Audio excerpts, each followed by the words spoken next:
बात करेंगे हम लोग समस्थानिक इंडेक्स के ऊपर। बहुत सारे हमारे साथी जो है कंफ्यूज हो रहे हैं कि ये समस्थानिक इंडेक्स का क्या मामला चल रहा है।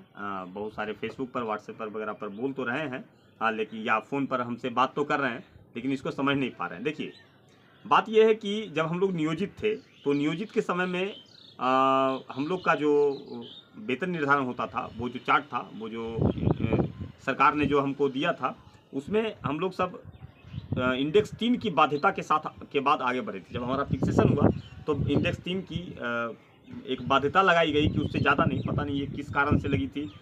ये तो केस अभी तक लंबित है, समझ में नहीं आता है कि क्या होना है। तो खैर वो बात की बात है। तो प्रति वर्ष जो हम लोग सब सेवा करते हैं, उसके बाद ये दर्शाता है कि कितने वर्ष हम लोगों ने सेवा किया है। तो उसके हिसाब से प्रति वर्ष एक एक इंडेक्स हम लोग सब आगे चलते चले जाते हैं। और अभी तक हम लोग सब जहाँ तक पहुँचे हैं, इंडेक्स 3 की बाध्यता के बाद हम लोग सब अभी तक 27,010 यानी स्थान 9 पर पहुँचे हैं। 31 दिसंबर 2024 तक हम लोग सब इंडेक्स 9 में थे। अब आते हैं बात इस पर करने के लिए कि आगे क्या होगा। तो 1 जनवरी 2025 को एक इंडेक्स आगे जाकर के हमारा फिक्सेशन होना है। देखिए, जो नया पे मैट्रिक्स आया, मतलब विशिष्ट शिक्षक का जब परीक्षा लिया, सरकार एकदम पूरा परेशान हो गया कि नहीं, हम बिना परीक्षा के छोड़ेंगे नहीं, परीक्षा नहीं देंगे तो ये हो जाएगा, वो हो जाएगा। बहुत सारी बातें हुई, ऐसी ऐसी चीज़ें हुई जो अकल्पनीय है।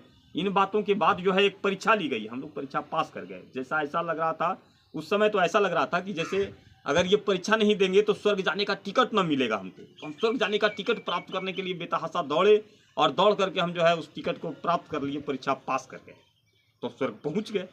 लेकिन सारा जो है वही नर्क वाला ही सारा चीज़ मिलेगा, तो ये तो उचित बात नहीं। मतलब फिर सरकार ने जो है, जब हम लोग परीक्षा पास कर लिए, तो फिर हम लोग को उसी विद्यालय में, उसी जगह पर, उसी पद पर हमको फिर से योगदान करवाया गया। हम किए, योगदान कर लिए, विशिष्ट शिक्षक हो गए। सरकार ने भी एक लाया है, नया पे स्ट्रक्चर लाया है, नया जो है वेतन निर्धारण करने का चीज़ लाया।